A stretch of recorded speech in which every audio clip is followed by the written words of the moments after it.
My name is Dorothy Hayes, and I'm 72 years old. I've lived a full life, raised 3 children on my own after my husband passed, worked as a school librarian for 35 years, and saved every penny to buy my little 2-bedroom apartment in Brooklyn.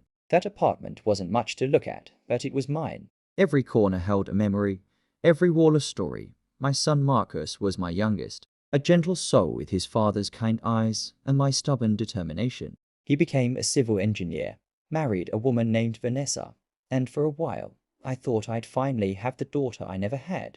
I was wrong. The wedding day started beautifully. The venue was decorated with white roses and soft golden lights. I wore my best dress, a deep emerald that my late husband always said brought out my eyes.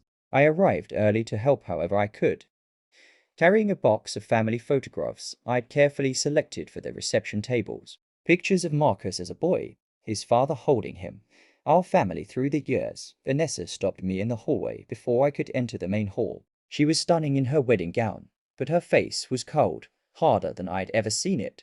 "Dorothy, I need your apartment keys," she said, not asked. Her hand was already extended, palm up, expectant. I blinked, confused. "I'm sorry, what?" "Your keys. Marcus and I need a place in the city. Your apartment is perfect. You can move in with your sister upstate. She's been asking you to visit anyway." My heart pounded. "Vanessa, that's my home. I've lived there for 23 years. You're being selfish," she interrupted, her voice rising. "Marcus is starting his career. We need that apartment more than you do. You're retired. What do you need a 2-bedroom for?" People were beginning to stare. Guests milling around the hallway turned toward us. I saw Marcus's best friend, James, pause mid-conversation. I saw Vanessa's mother look over with a strange expression, not surprise, but something like satisfaction. "Vanessa, this isn't the time or place. Give me the keys." "Dorothy." No, the word came out stronger than I felt. My hands were shaking, but I held my ground. That's when she slapped me. The sound echoed in that hallway like a gunshot. My cheek burned. My eyes watered, not just from pain, but from shock, from betrayal, from the sudden understanding that this woman I'd welcomed into my family saw me as nothing more than an obstacle. 130 people watched it happen. I heard gasps. Someone said, "Oh my God," but I didn't look at any of them. I only looked at Vanessa, whose face showed no remorse, only anger that I defied her. I didn't say a word. I turned around, walked out of that venue, and drove home. My phone started ringing within minutes. Marcus, over and over. I didn't answer. When I got home, I sat in my favorite chair by the window and looked out at the street below. The same street I had walked 1,000 times. The same view I'd watched change over 2 decades. And I made a phone call, not to my sister, not to a friend, to someone I hadn't spoken to in 3 years. His name was Raymond Cole, and he was a real estate attorney. More importantly, he was my late husband's college roommate and one of the most honorable men I'd ever known. Ray had handled my husband's estate and helped me navigate the complicated paperwork when I bought my apartment. "Dorothy." His voice was warm, surprised. "It's been too long. How are you?" "Ray, I need your help. And I need you to keep this completely confidential." 30 minutes later, a man appeared at the door of the wedding hall. I wasn't there to see it. I learned about it later from James, Marcus's best friend, who called me that night, his voice shaking. Raymond walked in wearing a crisp suit, carrying a briefcase. He asked for Marcus and Vanessa, and when they came to meet him, confused and irritated by the interruption, he introduced himself. "I'm Raymond Cole, attorney for Dorothy Hayes. I've been asked to deliver some documents to you both." Vanessa's face paled. Marcus looked bewildered. Raymond opened his briefcase and pulled out a folder. "These are eviction proceedings for Dorothy's apartment, which you've been living in rent-free for the past 8 months.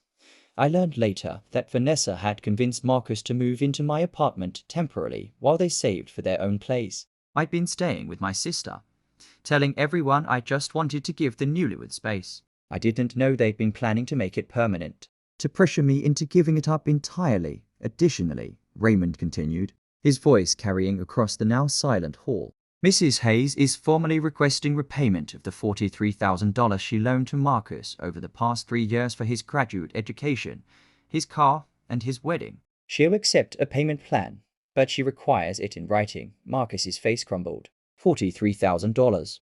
Every cent I'd saved beyond my living expenses, given freely because he was my son, and I wanted him to have opportunities I never had. Vanessa's mother rushed forward. This is ridiculous. You can't do this at their wedding. Raymond's expression didn't change. Mrs. Hayes chose this timing deliberately.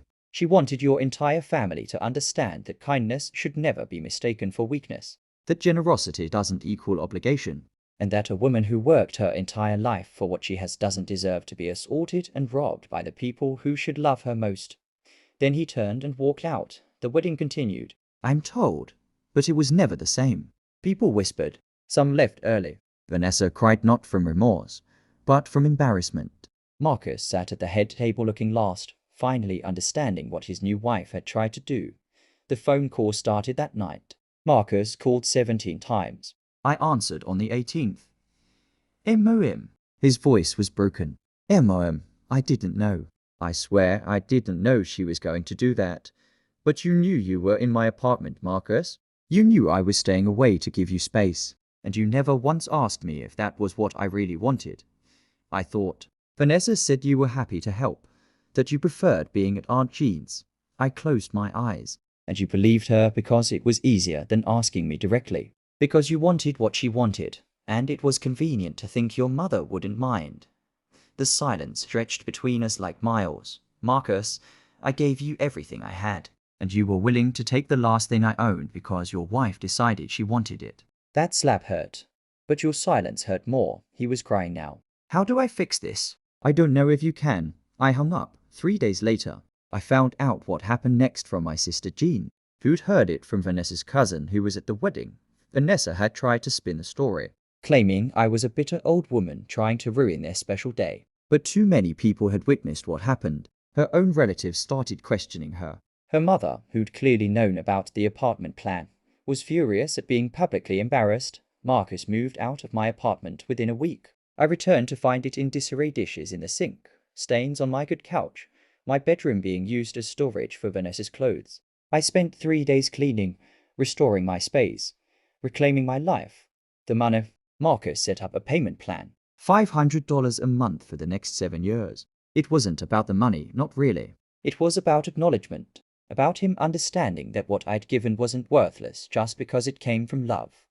Vanessa never apologized, not once, and that told me everything I needed to know about who she really was. Marcus came to see me 6 weeks after the wedding. He knocked softly, not using his key. When I opened the door, he looked older somehow, worn down. Can I come in? I stepped aside. We sat in my living room, him on the couch, me in my chair. The same chair where I'd made that phone call on his wedding day. Vanessa and I are in counseling, he said quietly. But I don't know if it's going to work. I keep seeing you in that hallway. I keep seeing your face. And I wonder how I married someone capable of that.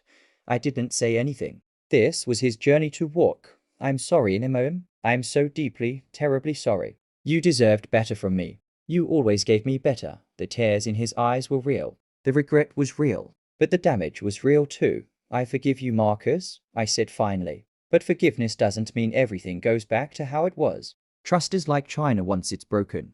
You can glue it back together. But you always see the cracks. He nodded, wiping his eyes. Can we start over? Build something new? Maybe, I said, but slowly. And with honesty this time. Real honesty. He visits now, once a week. Sometimes we talk. Sometimes we just sit together quietly. He never brings Vanessa, and I never ask about her. I heard through the family grapevine that she's pregnant, that they bought a small condo in Queens, that her relationship with her own family has become strained. I don't take pleasure in her struggles, but I don't feel guilty either. What I learned that day in the hallway, what that slap taught me, was something I should have known all along. You teach people how to treat you. For years, I'd been so grateful that Marcus had a partner, so eager to be liked by my daughter-in-law, that I'd swallowed small slights, ignored little cruelties, made myself smaller to make room for her demands. The slap was just the culmination of a pattern I'd allowed. Standing up for myself wasn't revenge. Calling Raymond wasn't about punishment. It was about drawing a line, about saying clearly and publicly, I matter. My life, my home, my dignity, they matter. Some people called me harsh. Vanessa's family certainly did. Even some of my friends worried that I'd been too severe, that I should have handled it privately, that embarrassing them at their wedding was cruel. But here's what I know now. At 72, Sometimes kindness to yourself requires being harsh with others. Sometimes love means letting people face the consequences of their actions. Sometimes the most merciful thing you can do is refuse to be a victim. I still live in my apartment.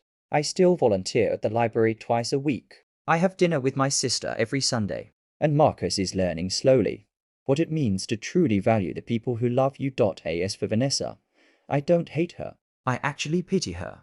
She's going through life-taking and demanding, never understanding that the things you grab for are never as precious as the things freely given. She will never know the joy of being loved for who you are rather than what you provide. My husband used to say that the truest measure of a person isn't how they treat you when they want something, but how they treat you when you're no longer useful to them. That slap was Vanessa showing me exactly who she was. And calling Raymond, standing my ground, reclaiming my life. That was me showing her exactly who I am. I'm Dorothy Hayes. I am 72 years old. I own my own home. I've raised 3 good children. And I will never again apologize for taking up space in my own life. The keys to my apartment stay with me. But more importantly, the keys to my dignity, my self-respect, my peace, those stay with me too. And no one, not ever again, will convince me to hand them over.